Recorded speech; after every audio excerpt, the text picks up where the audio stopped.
Hello! Welcome back to my channel! I'm so excited for today's video, mostly because it really speaks to like the type A within me, and hopefully it resonates with you guys as well. Now I finally settled on a post date. So every week my goal is like I'm filming on Mondays and then I'm editing all week and then I will go live on Fridays as my post day. So fingers crossed that I'm going to stick with that. Now per usual, I've got my drinkity, it's water as always. And I have compiled 10 different things that I want to talk with you guys about today. And I want to preface this video by saying like, yes, we're going to be talking about habits and health, mindset and all that jazz, but take what you want from this video. If there's one thing that you walk away with that sticks with you, fantastic. If you feel like you want to apply all 10 of these to your life, also fantastic. This is a judgment-free zone. Everybody is on a different path. Everyone has to start somewhere, and this is what works best for me.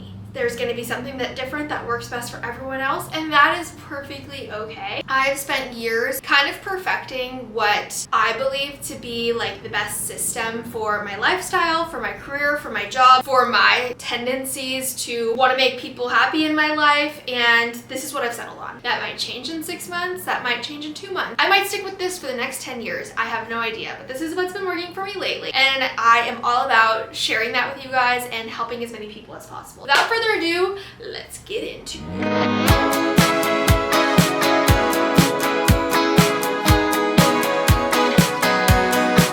Now the title of this video is, well, I don't know what the title of this video is. I haven't come up with it yet, but it's something along the lines of like how I'm prioritizing my health in 2025, which is gonna sound like a whole bunch of mumbo jumbo because this is stuff that we should be doing all the time. But the first and honestly, like easiest that I feel like everybody should try is not using or bringing any technology into your bedroom and or bed. I know if you live in a studio that might be difficult, so take this with a grain of salt. I have found that it is detrimental to my sleep schedule, to my wind down nighttime routine, to my relationship, to my quality time with my cats, to bring my phone, computer, iPad, whatever it might be, into my bedroom at night. And just doing the simple act of like plugging in my phone and leaving it somewhere else in the house. Hi, kitty. Just doing that has been such a game changer for me. And the biggest change that I've noticed by not doom scrolling at night and bringing my phone in there is, number one, I get better sleep. I'm not tempted to check or grab my phone in the middle of the night. And then especially when I wake up in the morning, there's like a little ounce of motivation to like actually get up because I'm like, okay, well now I can go grab my phone like out of the other room. But more importantly, that sleep is like really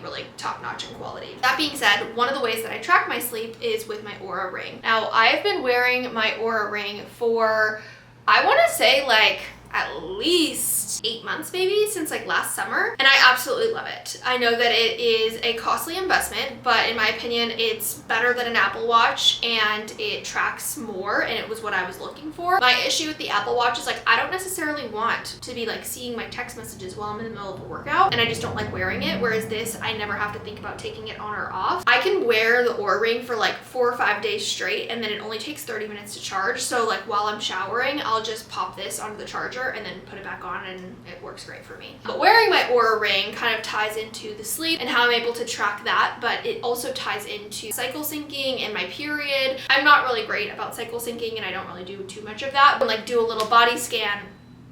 Do a little body scan, check in where I'm at, like if my energy's feeling low, if I'm like in a workout and I'm like, wow, I'm really struggling today, and then I'm like, oh, well that's because I'm at XYZ in my period, my cycle, whatever it might be. Those are the 2 things so far. We've got leaving your phone, not near your bed at night, not in your room, whatever it might be, and then finding a way to sort of like track or do like check-ins with your body. For me, that's the Oura ring. For some people I know that's an Apple Watch. That might be the health app in your phone. If you go to it, literally if you have an iPhone, it's like the white app with a red heart, checking and seeing like what are your patterns when it comes to getting steps, just finding a way to sort of like track and do a body scan and check in with yourself. Which goes into number 3, which is actually an app that I'm going to recommend to you guys. I'm not really sure of the name. I'm going to have it up here on the screen for you. Someone recommended me to this over on Instagram, and it's actually a literal habit tracking app. I like this because it feels like kind of giving myself a gold sticker every day, and I have been keeping it super simple with goals on there. Basically how I set it up was I wanted to be doing a certain number of workout classes for a year or per month, and then I wanted to do a certain number of dance classes per month, and I want to do a certain number of days eating eating at home. So this app has been really nice. Oh, and reading. I wanted to make sure I read, like, and was tracking how often I'm reading. This app has been cool because all you have to do is, like, once you complete a task, you literally just swipe over, or you can click to check off the task. So I've been doing that since January 1st, and it's been nice to kind of like create a visual for myself and see like, wow, I thought I've been reading a lot more than I have, and I've only read like 6 days this month or whatever it might be. If that is not really your jam, maybe creating some sort of thing, going on Etsy and finding a template and doing like a little physical paper that you can check things off, but really finding something that's visual and can hold you accountable, in my opinion, is super transformative, because if you're not physically like seeing with your eyes your progress or checking in with yourself, it's really difficult to kind of know exactly where you're at, if that makes sense. Let me reference my list and see where we're at. Okay, so we have no phone in bedroom, Oura ring, and habit tracking. Now the next three are all gonna be kind of under the category of food. Again, I want to preface by saying do what works best for your body.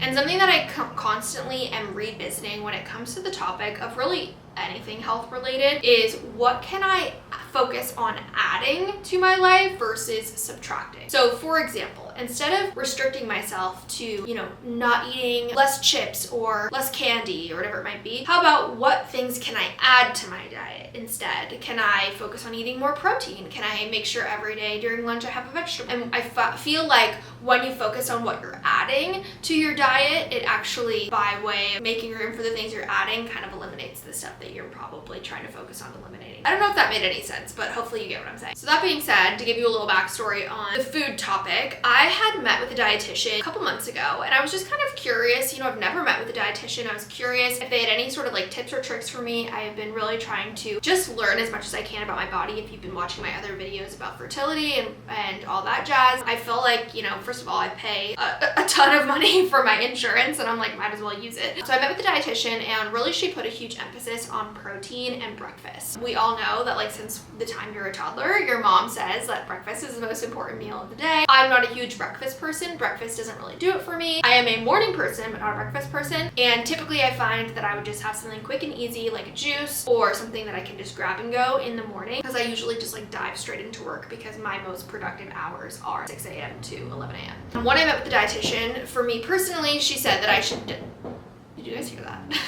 For me personally, when I met with the dietitian, she really put an emphasis on protein and said how this would be so transformative for my diet. I will be more full, I'll have less of an urge to snack, and those are a lot of the problems that I typically would find, is like I'm really eating a ton of food and I'm still feeling hungry. I'm tempted to snack throughout the day because I'm still hungry, and I just feel like I didn't have any sort of like plan when it came to my food. So incorporating a lot of protein in the past like 3 or 4 weeks has been really, really, really great. I find that like I'm more full in the morning, and I'm not hungry for lunch until later in the day. I can eat a smaller lunch, or I can have a lunch that's like, again, more protein. And I'm finding that it's actually crazy when you eat more protein, how much less food you have to eat. And I'm not saying that in a way of like, I'm trying to eat less food. It's just like, wow, I was eating so much before, but not being full. And now I'm eating so much less and feeling so much more full. And it's all because I'm focusing on protein. Again, I'm not a dietitian, I'm not a doctor, and everyone should do what's best for their body, but there's no harm in focusing on protein, and there's protein source in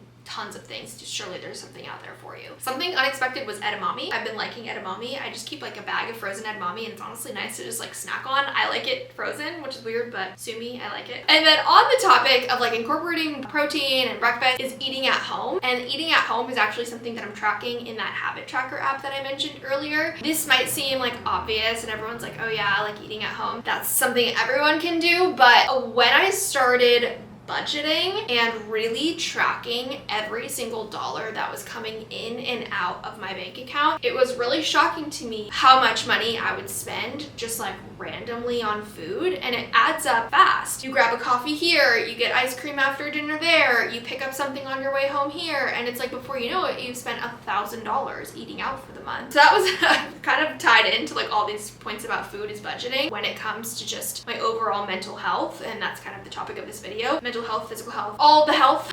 For me, anxiety surrounding money is a big one, and so being on top of it and tracking all of that in and out money-wise when it comes to like groceries, shopping, eating out has been super great, because I feel like I'm able to better control not only like what day if I am going to eat out, but I also can control like what plans I'm going to make with friends. If a friend is like, oh, do you want to grab dinner? I can then like reference my budget sheet and be like, you know what, I've actually already spent like $400 this month on eating out. I don't have to say this to my friend, but in my head I'm doing rationing, like I've already spent $400. There's still 2 weeks left in the month. Maybe I'll suggest that we go for a hike instead, or maybe we grab coffee instead since that's a little less expensive. So that's been really helpful for me because I feel like I am so empowered through this process. Habit tracking, budget tracking, tracking my spending, you know, tracking my eating at home and being on top of my groceries. And I feel like it's created this sort of like, I don't want to say like awakening in my life, but it has. And I feel really empowered and in control. And that is why I'm choosing to share all these tips with you today, because I feel like I'm feeling very confident because of all of this. And I really like that feeling. Eating at home, focusing on protein, actually having breakfast, and budgeting are all kind of under that like food realm. Now the next two are super duper simple and obvious, but this is again something my dietitian had me focus on was my water. She said that I should be drinking 2 full 40-ounce waters a day, which I find to be very difficult. So I'm doing the best that I can. I find that like the more water I drink earlier in the day, the better. I obviously said I'm a morning person. When I'm having my first meal of the day, I try to get like a good amount of this down. And I also don't know if that contributes to helping me feel more full too, but I don't see any harm in anybody drinking more water. And that's an obvious one. So again, I'll skip kind of through that. This is another one that I don't feel super comfortable talking too much about it because again, I'm not an expert in this space. Based on a lot of the work that I had been doing with the doctors I had been talking about from latest fertility videos, I had done a lot of blood work and they were able to give me some like really basic and good info about some of my deficiencies, which some of the obvious ones were like vitamin D, omega, all that jazz. So I have added some supplements and vitamins into, is there a difference of supplements and vitamins? I think there is. Are supplements and vitamins the same thing? I have no idea. But I have been adding those things into my daily regimen as well. And I'm not totally sure if like my life feels totally changed, but my doctor did tell me most people feel exponentially better when they are having the sufficient amount of vitamin D in their diet. I've been feeling very good, very energized, and like I said, empowered and confident. So who knows? Maybe it's my vitamin D and you need to get your blood work done. Who knows? So that was number 7, and number 8, I've got 2 more for you. Hopefully you're sticking there with me, and apparently Torty's has been here with me as well. Can you guys see her? Can you see her sweet face? She's a sweet girl. The final 2, and we'll kind of bring it full circle with the last one since we started by talking about sleep, is workout classes. I think this kind of ties into everything I've been talking about in this video because when I became more aware of how much I am spending on my gym membership every month, which is, I'll be transparent with you about it, $280 a month, I did the math in my head and I'm like, you know what, if I am not using this X amount of times per month, I'm really not getting a good value out of this. For me, the thing about workout classes and exercising is that I tend to make excuses for my health and for investing time into myself. There's always more work to be done. There's always something I could be doing. You guys know I'm self-employed. I love what I do, so it's very tempting for me to focus on work. But I really have been trying to find that balance of realizing that if I do not have my glass full, if I am not fully focused, if I have not checked off everything that I want to do for myself, I can't show up for my work in the best way possible. I can do anything for 45 to 50 minutes a day, and that's usually how long my workout classes are. So I have been really committing to 4 to 5 workout classes per week. If I can't make it to a workout class, then I'm going to dance class. If I'm not going to dance class, then I will just simply try to meet a certain number of steps for the day. That might mean a 30-minute walk around the block. That might mean using my walk pad, but I've been pretty good thus far, except for the whole evacuation situation with all the fires that had happened, which I feel like that warrants a little bit of a break. And then linking this all full circle, obviously my Oura ring is great for giving me data on that, but also my habit tracker has been great for like seeing, okay, wow, I, thought I was doing more workout classes than I am. And then it's really fun to like kind of check off those boxes and hold myself accountable there. Dun, dun, dun, dun. We made it to the last one. We made it to the last one, Tooties. Are you so excited? The last one is just very simple, but a sleep schedule. And again, this kind of goes back to like the accountability and specifically the Oura ring, which by the way, Oura ring, if you want to work with me, let me know. The Oura ring is great because it gives you like a window in which is optimal for your personal sleep time. So I've been kind of utilizing that data, but also you can just go off of like, if you know you have to be at school at 7:15 every morning, or you have to leave for work at 6. Obviously, you shouldn't be going to bed at midnight. Like finding the optimal window for what works best for you. And for me, because like I said at the beginning of the video, I am a morning person. I am most productive between like 6 and 11 a.m. And not to say I am not awake at 5 a.m. every day, trust me. But I definitely like to be awake no later than like 7 most days, especially because most of the people that I work with are East Coast based. So by the time it's like 7 a.m., it's already 10 over there. So I digress. Following a sleep schedule has been really critical for me. And then the accountability there, you know, you could take it a step further with, because I'm not bringing my phone into my bedroom, I can have my apps on my phone, you know, go into do not disturb mode starting at, you know, 10 o'clock every night, so that by 10:30 I'm asleep, or whatever it might be. But I encourage you, if you live with anybody, tell your partner, tell your mom, tell your dad, tell your sibling, like, hey, hold me accountable. Every night it's my goal to be in my room by 10 o'clock and asleep by 10:30. That's my personal goal. And that's been great because Matt is like, he's almost like my mom. He's like, it's past your bedtime, like you need to go to bed now. And that's been really great. And I think it's been great for my dynamic as well with my partner, because we're able to set boundaries for our own personal like wind down time. Like I really cherish that alone time that I get in the morning because he sleeps in, because he likes to stay up late. So it's been good for our dynamic there as well. I know this might seem overwhelming or daunting, but I think that helping each other out wherever we can and just sharing our struggles, tools and tips and tricks is really important in this world. If anything happened to resonate with you today, I would absolutely love to know in the comments what sort of spoke to you, or if you've ever tried any of these things, if you're doing them now, where you're at in your journey for optimizing your physical and mental well-being for 2025. I would love to maybe do like a check-in video, perhaps like midway through the year, or I don't know, 3 months into the year. Let me know if you would like that, if that's something that's of interest, if you like this style video. I've said this a couple videos before, but it's kind of my goal just to throw things at the wall. I love talking to cameras, so I plan on doing a lot more of this style content throughout the year. So if you have any requests for next Friday, definitely let me know. We made it to the end of the video, and once again, I've yet to take a singular sip, so here we go. You can find me everywhere on social media at Reagan Bailey, and if you enjoyed today's video or found any of the information helpful or useful, make sure to click that like and subscribe button, and I will see you on the next one.